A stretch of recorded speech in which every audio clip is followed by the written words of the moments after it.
Do you know what I'm talking about with like the MAGA rappers? It was like the same rappers that did the Let's Go Brandon songs, and they topped the iTunes charts at like #1 and #2, and it was because like no one fucking buys music on iTunes.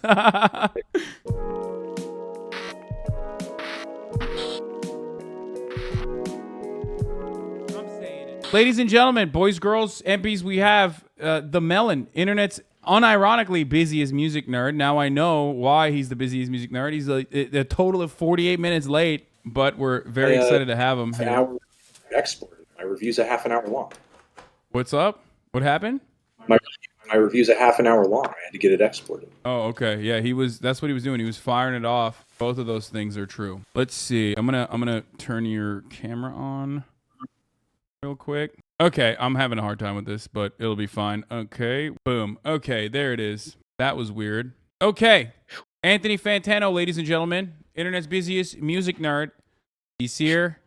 He's ready. He's going to give us some fucking hot takes. He's going to convince me that I should listen to music, I think, and a whole bunch of other stuff. What's up, dude? What's going on? You had a busy ass week. Yeah, it's just Monday. It's not even the week. The week's barely even started. Oh, no, I know. I mean, at least there's good music coming out, right?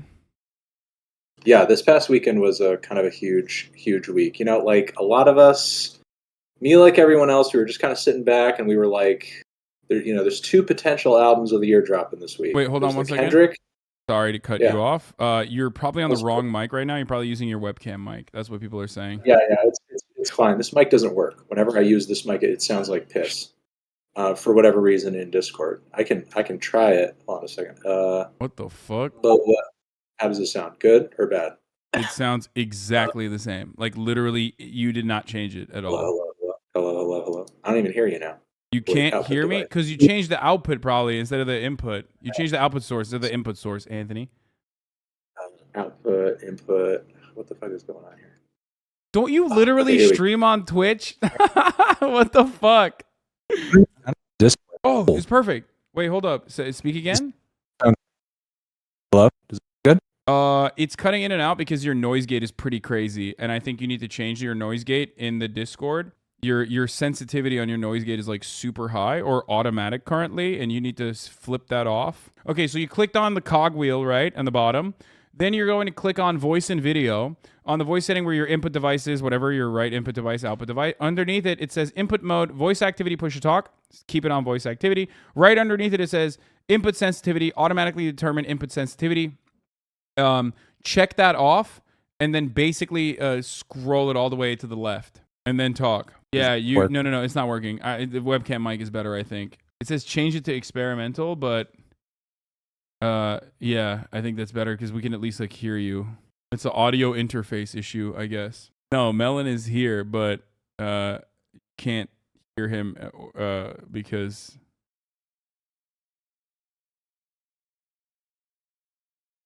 it's just nothing. I got nothing. God damn it. This is a known Discord issue. I'm good. Okay, cool. Oh, thank God. Okay. Holy fuck. Okay, perfect. I love this, dude. 2 boomers trying to fucking figure out audio. That's great. Just 2 guys, just 2 friends trying to troubleshoot. Yeah, exactly. Nothing weird about that. Yeah. You know, it's totally fine, totally normal. Okay, so yeah, busy week for you. Yeah, a lot of albums are coming out, a lot of music coming out. That's good. Big time for music. I don't listen to any music.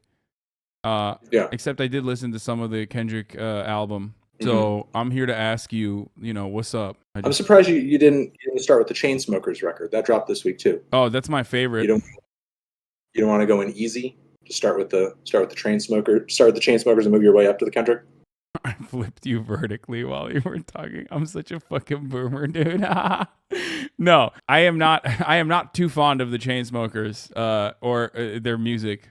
I didn't even know that they were still making music. They're great music for people that don't listen to music, though.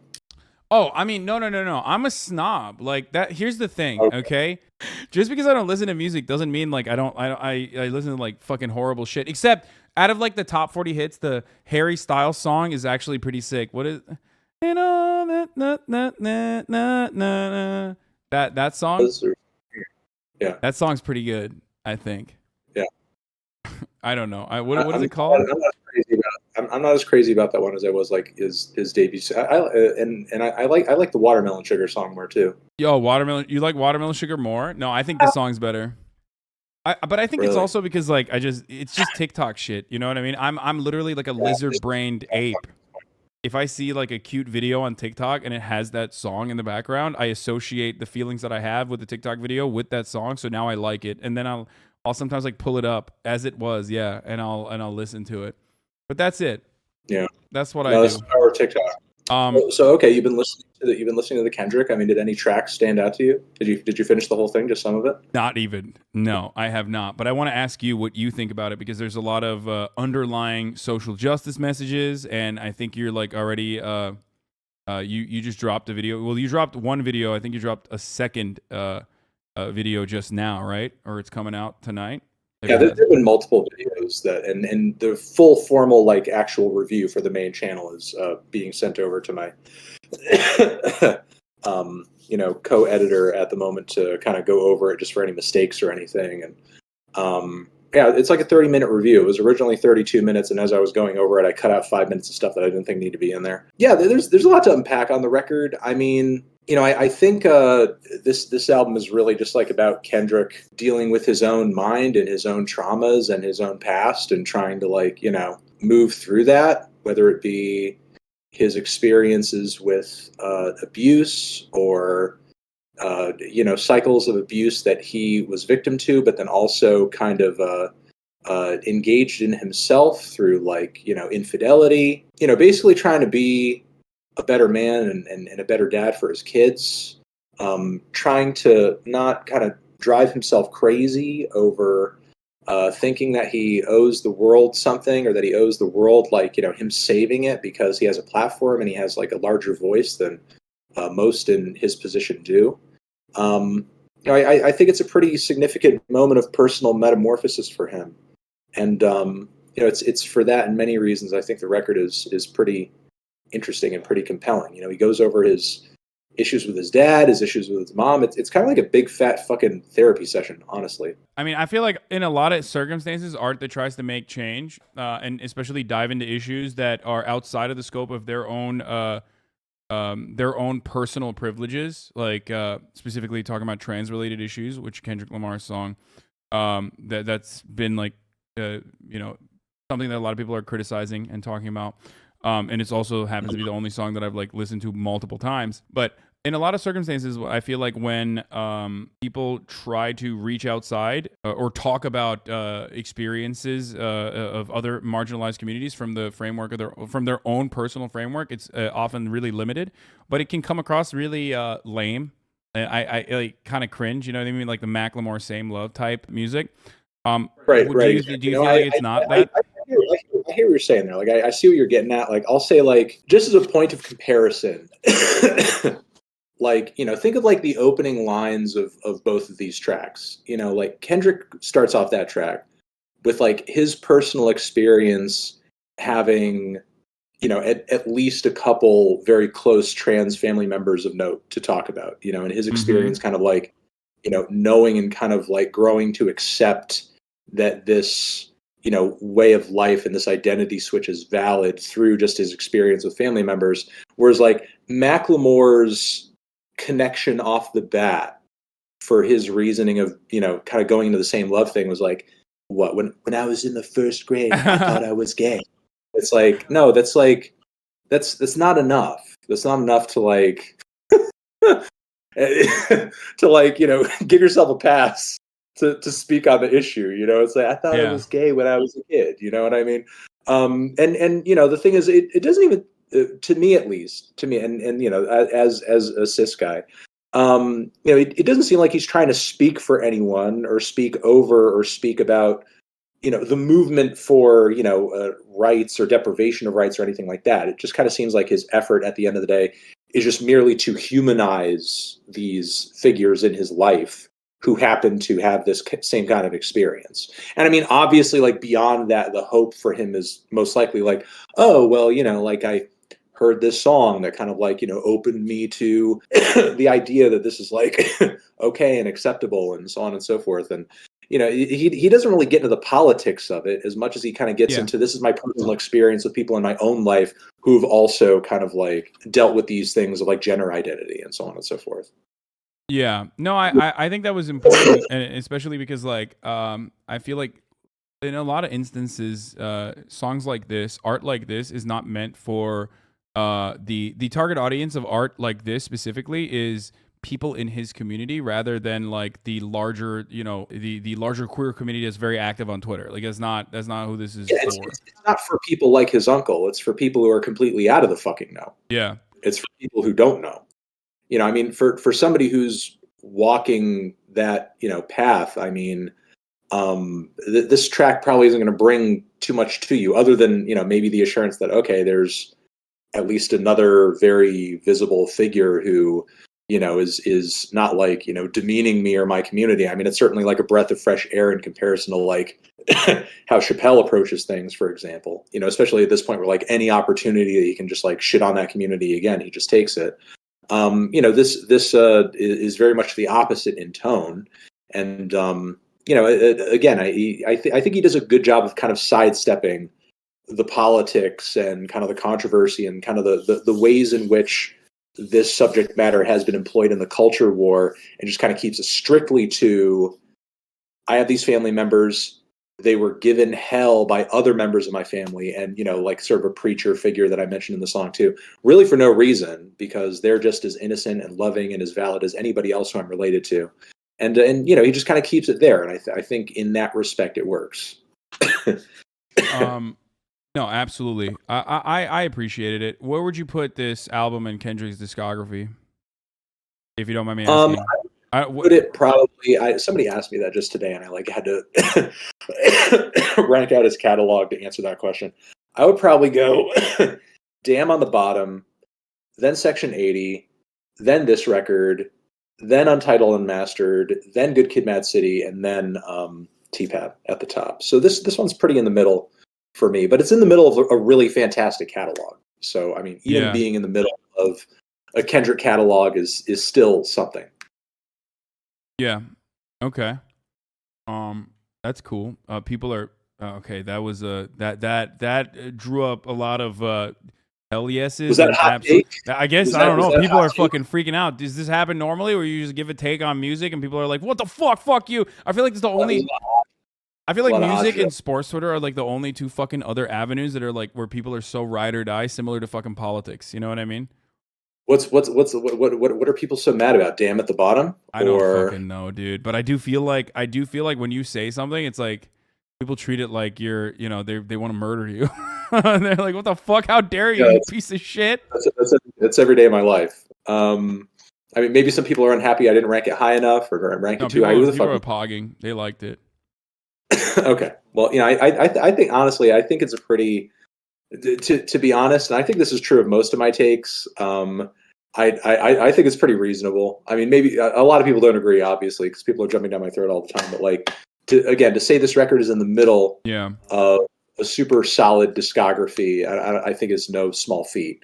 Because the thing is, like, the albums that are above it are some of the greatest hip hop albums of all time, like Good Kid, Mad City, and To Pimp a Butterfly. There's not too many hip hop records that are better than those albums just across the board. Kendrick's not just going to like bust out another record that's just as good as those two just casually. You know what I mean? But again, with that being said, I think there's a lot of creative production across it. Did you listen to We Cry Together? Is that the first song? The one where they're fighting. Oh yeah, I did. Yeah. What do you think of that one? I mean, don't ask me for my music taste. It was good. I have like the brain cells that look, I'm sorry. I'm very honest. I'm brutally honest about this, but like, it's just, I don't really listen to a lot of music. So no, I don't have any, I feel like it's not my place to approach the subject matter other than to, I mean, I obviously do a lot of analysis of culture regardless. And especially in like in avenues where it merges with politics, all art technically is political, but especially when it's like overtly political, then I am a little bit more interested. Yeah. But Well, I mean, look, I think the record overall is it's a very good album. It's a very interesting album. I think the way that he progresses over this kind of story of personal growth is a lot like To Pimp a Butterfly, but he's kind of just like doing it at a different point in his life. And he's kind of going through a different sort of progression where he's kind of realizing that he's harboring all of these very negative and toxic feelings, and and that's kind of manifesting in behavior that he is disgusted with and are hurting, people around him, specifically his family and his significant other. And he's just kind of on this path to kind of work through that and get rid of it. If you do go back to the record, and I recommend that you do, I would try to take it in terms of like the first disc is really kind of representative of that toxic behavior, not entirely from front to back, but like the most toxic and negative moments that he's trying to transcend all happen on that disc. And meanwhile, the second disc is very much about like trying to grow past all of that and kind of coming to realizations and revelations that kind of allow him to put things like the toxic fighting in a relationship, or things like his daddy issues, or things like what he kind of sees as almost like an internalized racism toward white people. That's how he frames it on the track Worldwide Steppers. Or his desire to kind of like thrust off of him things like clout chasing and materialism and so on and so forth. All of that comes up on the first disc. The second disc is very much about like trying to just get rid of all that stuff in his mind, and that means like rejecting all of that or putting it in perspective, understanding it better, not allowing himself to become a victim of his past or things that have happened to him in the past. It also means on the track Savior, him getting rid of this thing that I've talked about and some other fans as well, his Savior complex, which he's like very much kind of worn on his sleeve for song after song for quite a few years now, where he sort of seems to have this responsibility on himself to like again use his platform to kind of like save other people, save the world, so on and so forth. And he kind of gives up on that in a way in order to just like kind of make himself more stable, which I think ultimately is a good thing. I hope that doesn't mean that he sort of expresses less about himself personally in the world at large from this point on this record. I hope that realization doesn't coincide with kind of the feeling that like, well, whatever I do, it's all kind of futile anyway, so who even cares? I would think that if he had that attitude, he wouldn't be addressing as many substantive issues as he is on this project. So I hope he just kind of continues on that path, but kind of from this understands that he doesn't need to kind of like be Superman about it. He can just be an artist who kind of highlights things that he thinks are kind of worth highlighting. Yeah, I mean, I feel like if that was the case, I feel like he wouldn't have, if he was truly not interested, if he was truly disinterested in making more political commentary through his art, I feel like he wouldn't have made the choices that he made on this album, as far as what I've seen and as far as what people have criticized him for. One of the things I wanted to ask you is about Kodak Black. I said Yeah. Kodak Black. The appearance of Kodak Black in the album. How do you reconcile with that, in your opinion, when you compare it to some of the tones of the album itself, whenever he's talking about all these other, whenever he's offering social commentary? Yeah, that's something I talk about in the review as well, because obviously, like, there's a couple of things about Kodak that make him a questionable inclusion on the record, not just like his own past with instances of abuse, but on top of it, the other thing that's a little odd is Kendrick kind of going as far as he did to tie himself to the personal story of Nipsey Hussle on the Heart Part 5. And Kodak Black said some very like in hot water stuff about his widow that is not great. Frankly, I know he did apologize for it, but it's something that I'm sure a lot of people have rightfully like not forgotten and let go of. I think the inclusion of Kodak Black, if you actually listen to the record, listen to the first interlude that he's included on, listen to the second track he's included on, and listen to the mentions that Kendrick has of him on the song Savior, where he mentions like having seen himself in Kodak Black. I think he's essentially using him as a poster child for, of course, like, I'm Kendrick Lamar, you're my audience, you love me, you think I'm going to go through some kind of like immense, incredible metamorphosis on no matter what album I give to you. But here's my challenge. Would you also believe that of Kodak Hold Black? on. You're completely muted now. I don't know why. I'm muted now? Oh, you're good now. You're back. You said metamorphosis. Yeah, Kendrick expects and understands that his audience is going to give him the benefit of the doubt no matter what, and they're going to see and understand and believe in whatever metamorphosis he's undergoing that he presents in front of them. But I think the challenge here is he's giving the audience Kodak Black as well. And through the words of Kodak on like the interlude that he's on, there's kind of this implication that he's undergone a metamorphosis as well, where he's realized the toxicity of his past. And I think Kendrick is trying to put his audience in purposefully an awkward position because he knows that his audience is not into Kodak's music. They're not going to give him the benefit of the doubt. They know that he has like a different demeanor about him and a different past about him than Kendrick has. And I think he's trying to like, again, challenge his audience to be like, can you believe that Kodak could undergo a change that would put him in a better place if you can believe that I can? Which again, I think he kind of implies that even further on the song Savior when he says that he sees himself in Kodak. I'm going to say personally, like, I see what he's doing. Do I think it's perfectly reasoned? No. But just by like a point of comparison, like I don't have to be overly charitable to get what he's getting at. And it does like smack a lot less disgustingly than like, let's say Kanye West with his multiple inclusions of Marilyn Manson in the Donda album cycles. Manson, who's proven himself to be completely unrepentant. Yeah, well, also he didn't actually do the time in any meaningful capacity. Right. Like Redemption original. Now don't see this as me like defending Kodak Black, but obviously, a big thing that is missing from the American consciousness is the attitude of rehabilitation and how predisposed we are towards like having this incredibly draconian attitude towards like punishing, especially Black men, but certainly just punishing everyone whenever they're guilty of a crime, like actually guilty of committing a crime, right? What do you do in that situation? Like, how is a person supposed to redeem themselves? Now, I don't know if Kodak Black personally has done anything to redeem himself. From what I understand, that might not necessarily be the case, but I think that as far as someone like Kendrick Lamar, I think that is an important thing. It's an important thing to talk about considering its immediate consequences on the Black community, historically speaking, like the American attitude towards, feeling like no one can redeem themselves, especially not Black people. Now, Kodak's crime, of course, is, pretty fucking gross. It's the worst. It's one of the worst things you could do. A crime which he accepted a plea agreement to. So.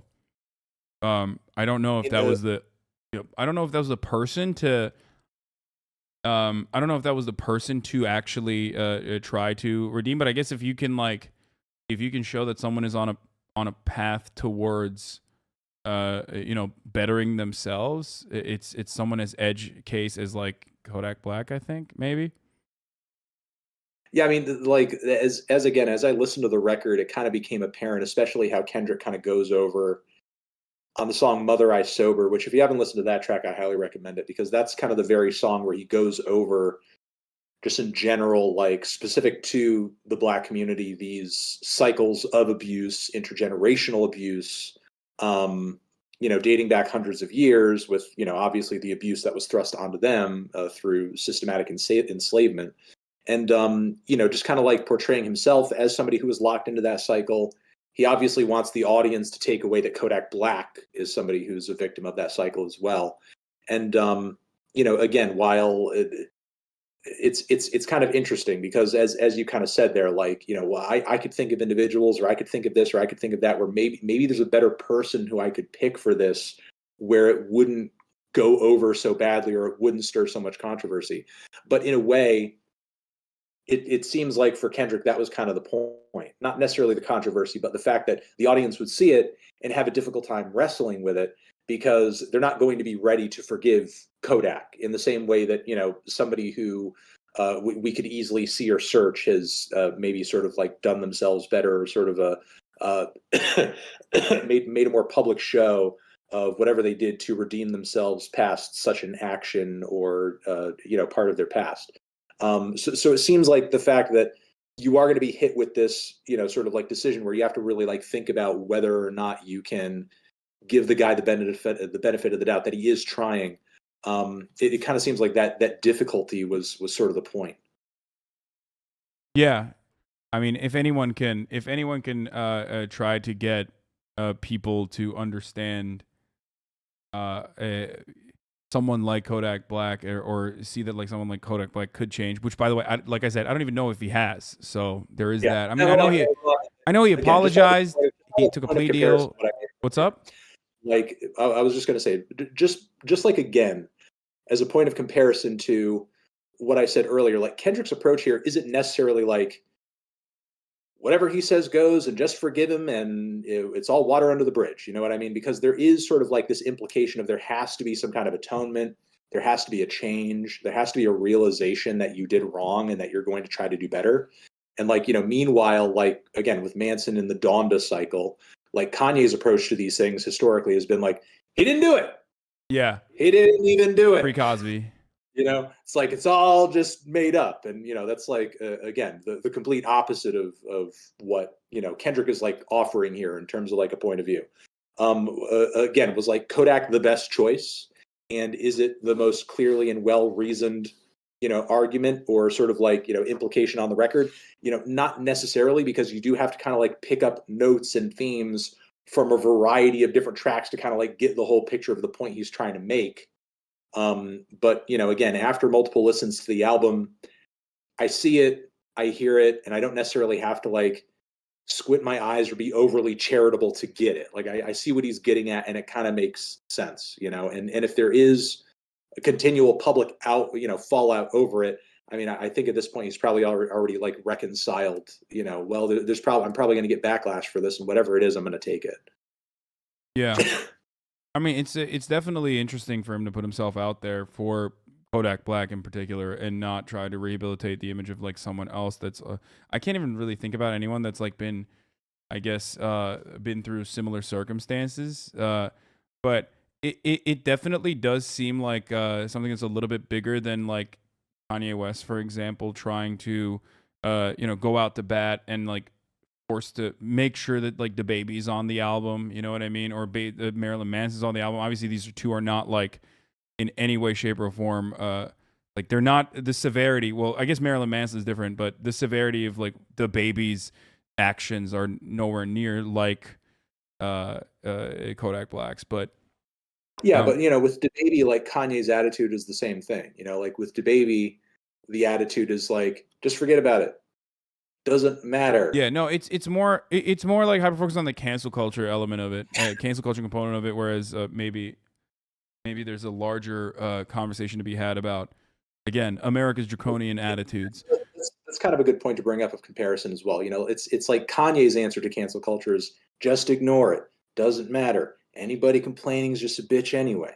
And Kendrick's answer to it instead is like, maybe we should just like try to give people an opportunity to actually like atone, you know what I mean? But still actually like expecting some kind of atonement in a similar fashion. Doesn't need to be sort of like displayed dramatically, because there is also an element of the record where he talks about the performativeness of the action of making the records that he does. But there does need to be some kind of atonement or metamorphosis along the lines of kind of the progression of realizations that he's making for himself on the record. Yeah. All right. In order to be on the other side of that. Okay, we're talking about all this, but like, why do you think Yeat is the greatest artist of all time? I think it's because of the big money and the big Tonka trucks. Okay. Are you?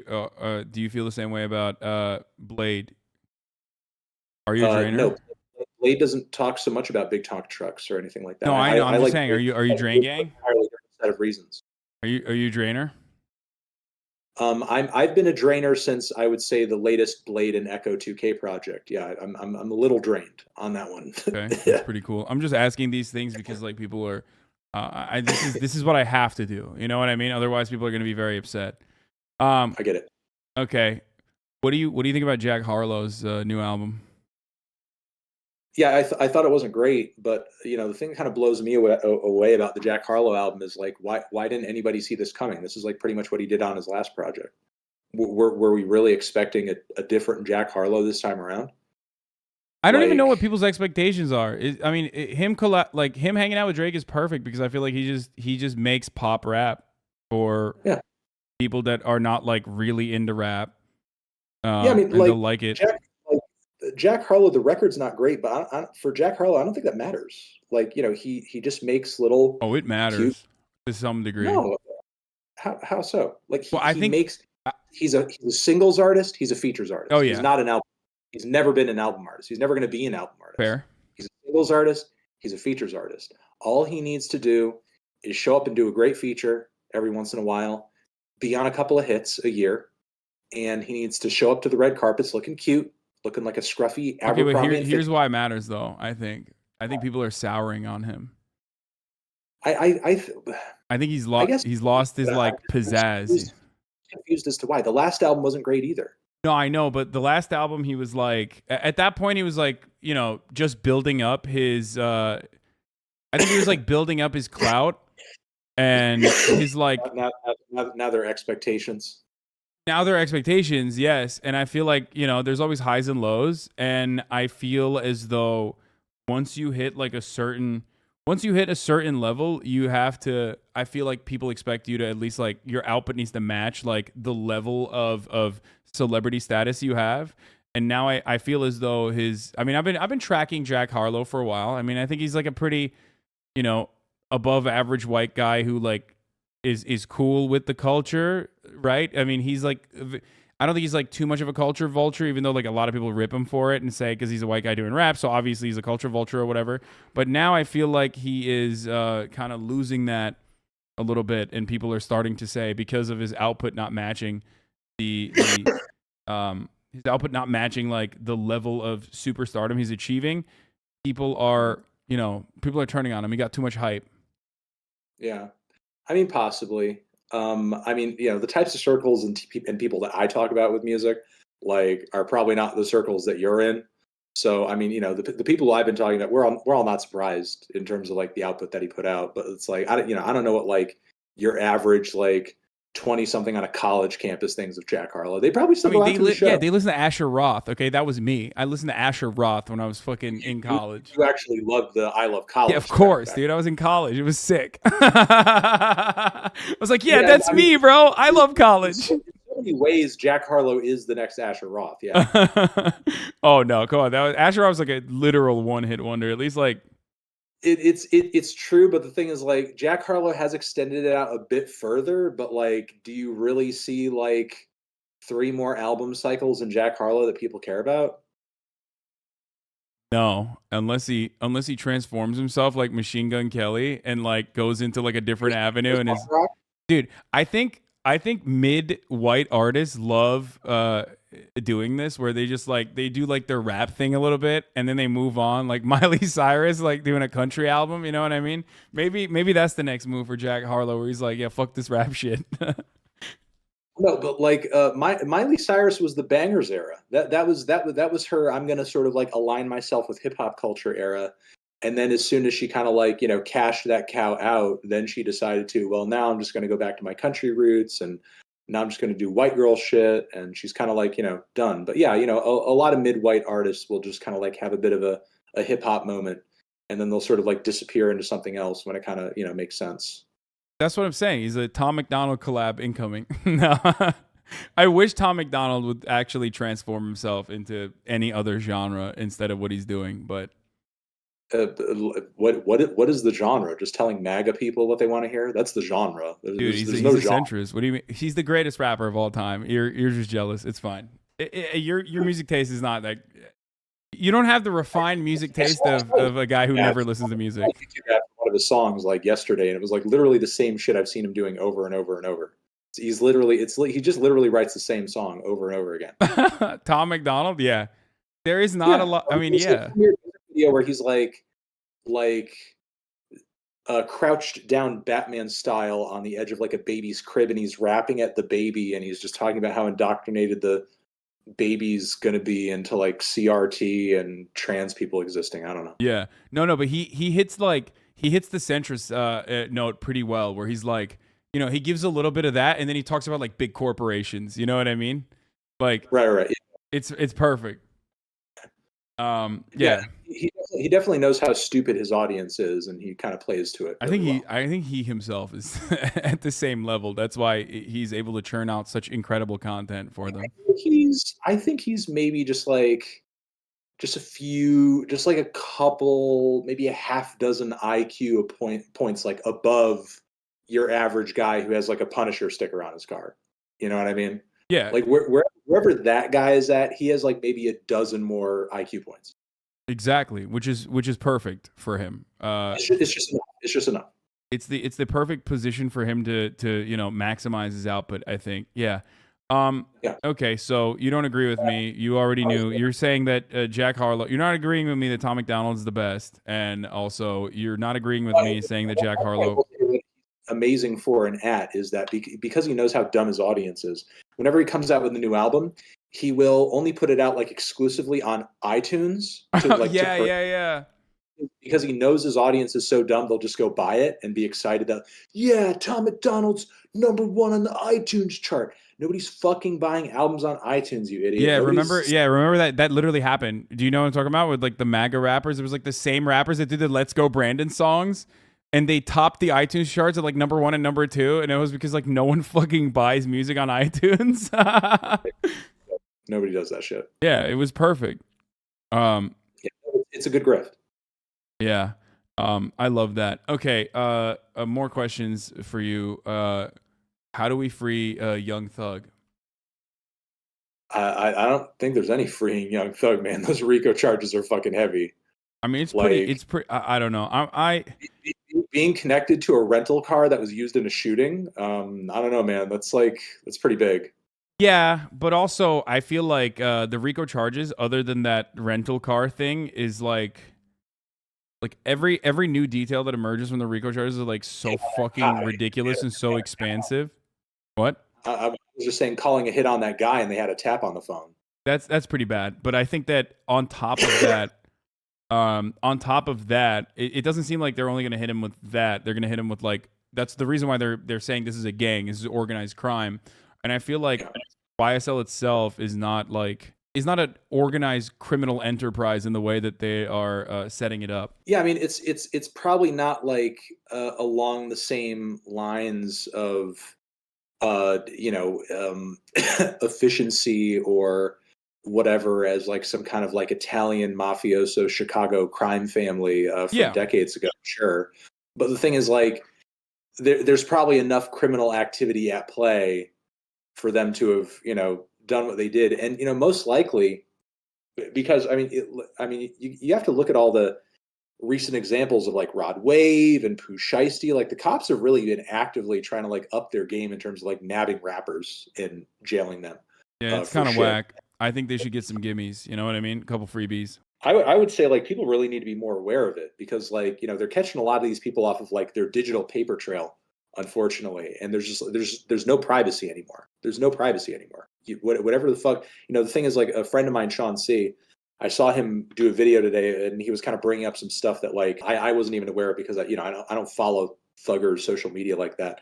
But he's like, there's actual posts that were on his Instagram story where he's like, talking about getting at certain people and making threats and so on and so forth. Yeah, but that's like, see, that's what I'm saying. That's like artistic liberty. I feel like that there's a reason why the ACLU considers like this to be a grave offense against the First Amendment, because it's like artistic expression and like things that you're saying on social media apps. Like, obviously it is definitely a very weird line to toe in that circumstance, because like when you end up literally having people in your community or having people like around you actually end up doing some of the things that you're talking about, which is murder and the like, then yes, then it turns into a different thing. But like I don't know, I feel like they use rap music as a way to like beef up the charges, is what I'm saying.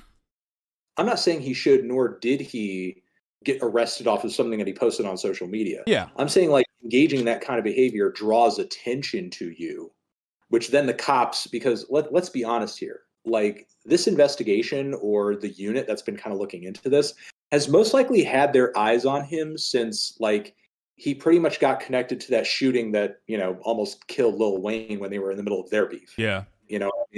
Like he's probably most likely been getting watched since then by some kind of like police unit or something, because like that was a very public thing and he didn't really like do any kind of like big time for it or anything.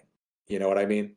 Yeah. So, he's most likely been having people watch him or try to get connected to people who are connected to him, or try to get like taps on phones or like digital paper trails, so on and so forth, since that time. I mean, we could sit here all day and just be like, it's a bad idea. It's a bad idea. It's a bad idea.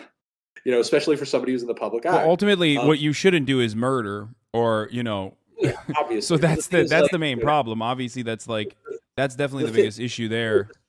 this family that he refers to it as, and whatever criminal activity that they were involved in from the start predates Young Thug having a successful music career. Yeah. And most likely, I mean, look at 6ix9ine, for example. Like, when you come up in the music industry as somebody who is like deeply ingrained in or has affiliations with some kind of like criminal or gang related activity, it's really difficult to, once your career pops off, be like, okay, I'm all done now. We're not doing this anymore. You know what I mean? It's not like that. You know what I mean? No, So, I do. As a result of that, what often ends up happening is like, look, if you were involved in criminal activity before your very lucrative music career popped off, most likely all that's going to do is just make it easier for you to do criminal activity, because now you're going to have extra money. Now you're going to have connections to more people. Now you're going to have more people that want to do things with you or do things for you. It's really just going to enable that behavior if you have some kind of proclivity toward that behavior because of just personal choices or past or whatever. And then the likelihood of like committing certain acts also plays a role in the way you are seen in your industry. And I think that probably that probably extends your likelihood of engaging in such acts as well, or people that are still in your crew, that are still around you, that you grew up with, that are now incredibly loyal to you and see you as the reason why they can fly around in private jets and shit and have access to all this cool stuff and have like financial security, are going to go and like actually follow through on your desires. And that also, I think, ultimately helps you with your street cred, which is still relatively important. And look, just add the cherry on top is the fact that, like, look, policing and police and the way that systematically we deal with crime in this country is shit. And for a lot of police departments and units, like, the most obvious way to go about, like, in their own minds, like, preventing crime is to arrest and sort of like flash around criminals that they could essentially use as an example. And for the communities of people who they want focusing on this sort of thing, like, who's a better example than a famous rapper? You know what I mean? So, like, you're going to have the cops like looking out for you specifically and trying to turn you into a statistic. Yeah, I think that's fucked up. I do think that's fucked up. But like ultimately, don't do murder, obviously. But I do think that you're right. It is that like it's the fucking never free again saga all over again, where like you have feds that are specifically pursuing rappers to make an example out of them, and it's a target rich environment. There's certainly a lot of that. The consequence of material conditions play a significant role there in the development of a lot of artists, that before they make it, they're doing I guess extra legal things outside of the legal system's allowance, right? Like they're engaging in criminal activity, obviously. So I don't know. I do think that it's like, I see the other side where I do legitimately believe that they are like cops, DAs, that want to make a name for themselves, are 100% using like anything and everything they can to personally go after not just people in like not just people that are involved in criminal organizations, that are still involved in criminal organizations and are only doing like their main source of income is just straight up doing more crimes, but instead people that are tangentially related to criminal organizations or have a background or a beginning. They found their beginnings in this world, that still end up doing murders every now and then, which is completely unacceptable, and I totally understand that. Obviously, that needs to be punished, but I don't know. It's just it does something rubs me the wrong way when I see like Gunna being associated with YSL, and then like obviously he is, but once you fucking slap a RICO charge on or slap a RICO case on like YSL as a gang and not just like a record label that you're associated with, all of a sudden, like any little thing that you might have done can be swept into that same exact like prosecution, where you are now I mean, you're now fucked. Like using chains and hand signs and your proximity to certain people that might be in gangs, like actual criminals, is I don't know. It just feels like a stretch. Yeah, I mean, it's definitely like a one size fits all problem that the judicial system uses like it's a solution. Yeah, like I can never, maybe there's an example of this and I'd be very shocked to find this out, but if there was like a fucking country rapper who talks about like drunk driving and like maybe beating his fucking wife or whatever, who like literally has like known associations and known ties with the KKK, like I don't think the fucking federal government is going after the KKK and the fucking country musician in the same with the same fervor that they're going after like Atlanta rappers currently. There's no big No, dubs probably to be had there. have no desire to scare, because here's the thing: the white community is already pretty like, I would say, it's not like there's no criminal activity going on in the white community. Obviously, I would say cops don't do that because the white community is pretty docile in terms of like accepting cops as like a force of good in their Well, lives, yeah, and because whatever cops do the cops gang shit. Because that cops are do, their gang. be legitimate in it. Yeah, that's the reason. Because cops are doing the gang shit that and helping protect that sense of community that white people have in enclaves where they live in. You know what I mean? That's part of the reason. Sure. Yeah, and there are a lot of cops that are in the KKK. Yes, exactly. So Also there's that. that too. Yeah. I don't know. All I do know is that nice bathroom actually is a really good question for you. I'm going to ask in a second, but all I am stating is that I know from all of the empirical evidence that I know from, reading this shit is that over prosecuting or hyper focusing on and criminalizing every action or, locking up black people is not going to end crime in black communities. If anything, it exacerbates the problem. And I feel like without trying to solve the underlying systemic problems, all this looks like is just basically like snipping the head off of people that have the highest likelihood of rehabilitation because of their now proximity to street level violence. Yeah, like, from what I see, like many people see YSL as obviously not a gang, but also a way for other young black artists to come up and no longer be as involved in the street level violence that they may or may not have been involved in. Mm-hmm. Okay, good. Yeah, I mean, There's a good I question, don't. by the way, for you from one of my mods. It says, I wonder if Fantano sees the record labels being held accountable in the future. They continue to benefit from this crime and often promote it. Yeah, I mean, I think like record labels have effectively kind of just like like wiped their hands of this sort of thing. I mean, look at what happened to Bobby Shmurda.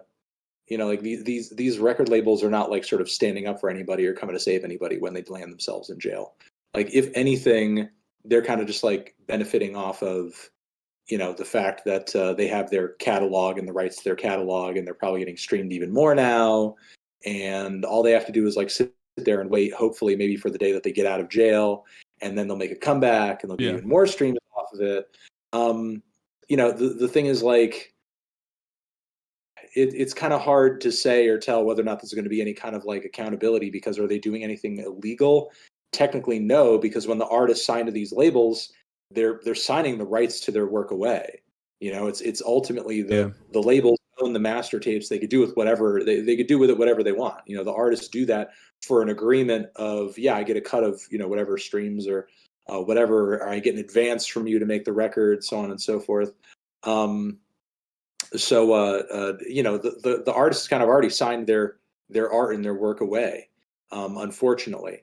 Yeah. And if they're there's super any kind of exploitative. Like even if you're not they have going to to be jail. moral. Yeah, I mean, if there's going to be any kind of repercussions, they have to be moral repercussions. Like audiences have to stop accepting it. Artists have to stop working within this framework. Especially since like there are a lot more options now in terms of doing things independently. You don't need to be attached to a record label anymore in order to be a successful artist or be a successful musician. I really don't know what the repercussions are or will be. I mean, there's if there's any coming, I would say they've been a long time coming, not just for stuff like this, but over just like all the disgusting, awful, thrown together, half-assed posthumous records that we've been getting over and over and over, Oh yeah. trying to like bleed every last like red cent out of some dead artist's discography. Yeah. That's like one of the worst sort of trends and things to kind of come out over the past 5 or 6 years or so. Yeah, I mean it's gross, but they will milk it. They will maximize value wherever they can, and they demonstrably profit off of dead black people. Straight up, like when your artist is a up and coming artist and he goes to jail, you're making more money than you normally would because it's hit or miss. It's like I feel like they see it as like legitimacy and also another method to like promote their music. Same with when they, die. It's awful. Mhm. Okay. Well, those are some of the questions I had. I don't know. Is there anything I'm missing? Is there anything popping off? Anything I should be aware of? Not that I could think of. I mean, I would encourage you to maybe give the new Chainsmokers another chance. You might. Yeah. There's that new project with Skinner and Tom Greenwood and Tom York, from Radiohead. The Smile, that's pretty interesting. There's a new Florence and the Machine record out. That one sounds pretty fun. But outside of that, the rock fans, they might like the new Black Keys record. A little bit of some blues guitar in the mix there.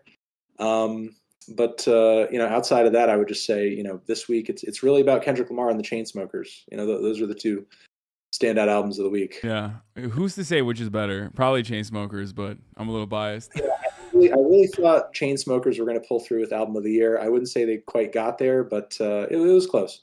What do you think about Freddie Gibbs reportedly being jumped by Benny the Butcher in Buffalo, New York? Freddie Gibbs is like, man, he's. I don't know what he's doing, but like he's really playing with fire. Like he's getting way too many beefs. Like with this and Jim Jones and so on and so forth. There's just too much beefing going on. Like, and for a guy like Freddie, like it doesn't seem necessary because Freddie's not, as far as he sort of portrays himself, like he's not in a criminal gang. He's not, in any sort of organization that would have beef or blood with any organization or any other organization. He's just like, as an individual, just like talking some shit. And, I don't know if it's all worth it, especially if you're someone who's on his level where you're on sort of more like an independent track. You know what I mean? Mm-hmm. Like I feel like it's one thing if you're like on that Pusha T level and you're going at a snuggle bunny like Drake, who is not going to do anything. You know what I mean? But like Freddie is fucking with other dudes who are just as street as he is, like if not more in some cases. And like I would say I'm happy that I guess it only came to blows. I mean, I guess like one thing that I could say is like Benny the Butcher obviously understands that he has a lot going on in his life and in his career too, and like doing anything that would, There's a video, by the way, of him fighting 20 dudes at the same time. Oh my God.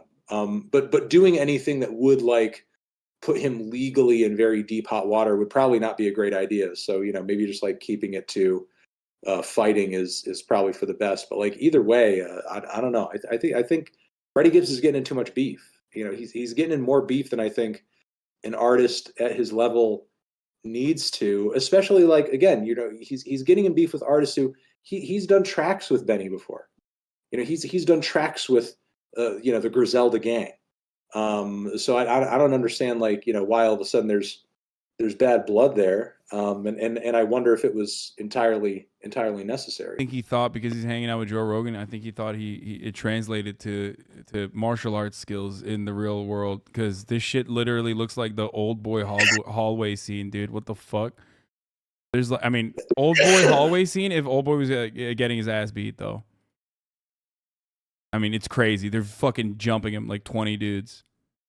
I mean, I hope that's Like there's Just the there's a dude with a hairline like this. Like there's a dude that looks like he was an accountant. Like and he just like came in his fucking in his cargo pants and his like cross body bag on the side, and he's just like whipping his cross body bag around just to fucking get a couple kicks in. It's crazy. What the fuck? Yeah, that's a lot. You've really got to have said or done something that pisses people off pretty deeply in order to get the cross body bag guy in there. Yeah, it's wild. All right, well, Anthony, thank you so much for coming on. This was wonderful. I loved having you on to educate me on music and what's going on, what's happening. You know, I will take your advice and I will listen to music. Yeah, that's my advice. Listen to music. All right. Well, where can people find you? The Needle Drop on Twitch, The Needle Drop on YouTube, Fantano on YouTube as well. What I recommend is that you go back and you go jam some of those old Asher Roth tracks. That's what I'm gonna do. I'm gonna do that right after. I love college. Yeah, just like get that nostalgic feeling back. Absolutely. All right. Well, thank you for coming on. All right, bye. All right, bye. All right, folks. That was Anthony Fantano, Melon Man, internet's busiest music nerd, also known as, well, I guess he's the music review guy on The Needle Drop. Listen to more Dirk and G Herbo. I tell you every day. I do listen to Dirk. I'm becoming music pilled slowly but surely. Okay, Anthony Blamo. Oh man. All right, that's it. That's all I got. Ask him, what the fuck does he live in Connecticut? That fucked me up. Yeah, that is weird. That is a strange thing to do as a person. You know, I don't know why he did that. I don't know why he does that either. Last Man Standing by Asher Roth and Akon was a hitter back in the day. Bro, I think you successfully ran Jordan Peterson off Twitter. Wait, what do you mean? Because I fucking bullied him? Street saying you wouldn't slide for Vaughn? No, dude. But have you seen the cute new edit of your outro? I have not. But speaking of my outro, I'm actually going to hit the outro right now because I am going to go hang out with my family. It's late, and we did a 9-hour fucking stream today, boys, and I hope you guys enjoyed it. When are you dropping a mixtape with Lil Durk? Whenever he wants, man. I can't rap, but I'll try.